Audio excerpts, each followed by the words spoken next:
Okay, my name is Harry Mulligan. I'm from Scotland, Glasgow in Scotland.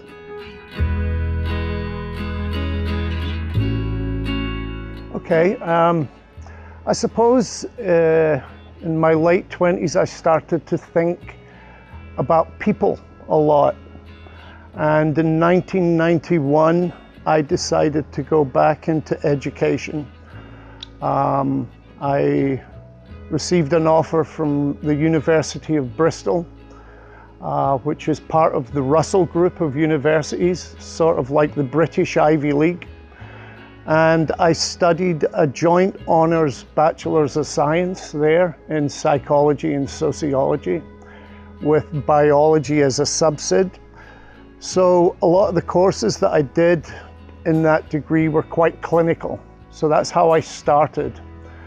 After that, at the time, probably the biggest addiction specialist in the UK was a guy called Dr. Robert Lefevre.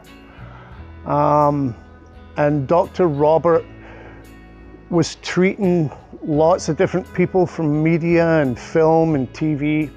And I sent him an email asking if I could study under him.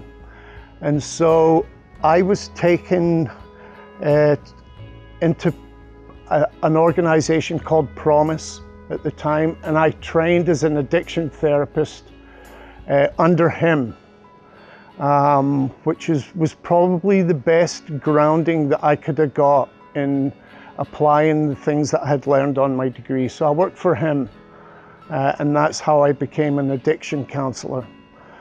Since that time, I've been involved in putting various clinical programs in place at other institutions.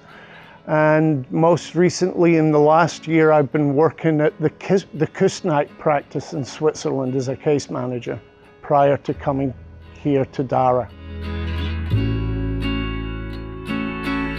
I was trained, there's two different modalities. So there's group therapy, and when it comes to working in a group, I use a very psychodynamic approach, which has come out of Freudian and Jungian psychology, of psychoanalysis. So the principles are the same.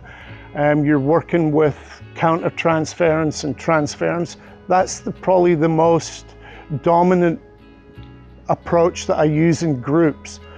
However, if I'm counseling somebody in a one-to-one situation, I'm very integrated with lots of different approaches and ideas, and will interchange those as and when required. But I'm very person-centered, which can be non-directive. Non-directive therapy isn't the best approach possibly when you're dealing with addicts. So addicts, when they first come into recovery, need to be told what to do to a degree. So it's a mixture of both prescriptive and non-prescriptive methods that I'm employing when I'm working with addicts on a one-to-one basis and in groups.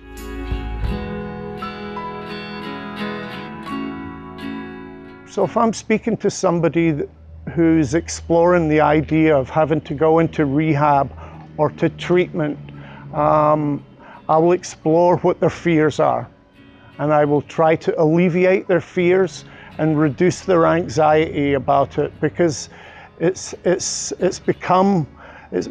almost become a part of life for people to seek help at some point in their life. So I would try to just settle them down, reassure their fears, and assure them that they're in good hands clinically, the best actually.